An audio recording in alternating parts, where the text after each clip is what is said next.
నిన్న మొన్నటి దాకా వానలు జయంగా తెలంగాణ అంతా తెర్లయ్యింది. ఇక అట్లిట్లా చిన్నగా మెల్లగా నిమ్మల పడుతున్న యాళ్ళ వానదేవుడు ఇప్పుడు ఏపీల డ్యూటీకి ఎక్కిండు. దంచి కొడితే పట్నము పల్లెలన్నీ నిండా మునిగిపోయినాయి. మరి జోరు వానలు జయంగా వరద మోక ఎట్లెట్లున్నదో ఒక్కసారి మునుం పెట్టి అరుచుకొనొద్దాం పార్రి. బంగాళాఖాతంలా గుడగుడమన్న సప్పుడుకు ఏపీల ఆడాడ వానలు దంచుతున్నాయి. ఏలూరు జిల్లాల సర్చి కొడితే శనివారిపేట కాజ్వే మీదంగా వరద గీతీర్ల పొంగుడు వంగింది. దెబ్బకు అటు ఇటు వచ్చుడు పోడు బంద్ అయితే జనం శానా అవస్థలు పడ్డారు. శినుకులు గట్టిగా పడుతుండేటాళ్లకు మీది జాగలకెంచి వరద రువ్వడి మీద వచ్చి తమ్మిలేరు డ్యాంల చేరుతుంది.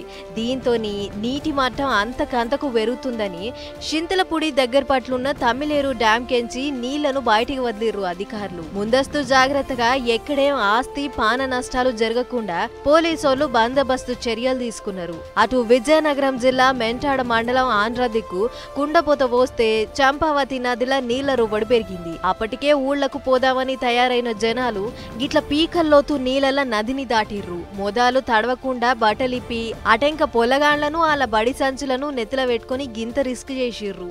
గిట్ల వానాకాలంలో మాకిదే తిప్పల. జర్ర సర్కారు మా గోసలు చూసన్న ఓ బ్రిడ్జి కట్టించే ఉపాయం చెయ్యుర్రి సార్లు అని ఒక తీరుగడగబట్టిరు అక్కడి 6 ఊర్ల జనాలు. ఇక ఇదిట్లుంటే అటు శ్రీకాకుళం పట్నంలో కూడా జోపిండు వానదేవుడు.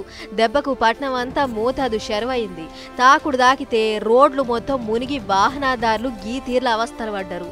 ఎక్కడికక్కడ మోరీలు నాలాలు పొంగి తొవ్వలన్నీ సత్యనాశనం అయినాయి. ఇక తొవ్వెంట నడుచుకుంటూ పోతున్న జనాల అవస్థలైతే చిన్నలేవు. వరదలకు పట్నం ఆగమైందని తెలిసి మున్సిపల్ అధికారులు నీళ్లను బయటికి పంపించే ఇకమత్ చేసిర్రు. ఇంకా కూడా వానల గండం పురాగా పోలేదు కాబట్టి జనం జర్రంతా పాయలంగా ఉండాలి అని హెచ్చరిక చేస్తుర్రు మొగుల అధికారులు.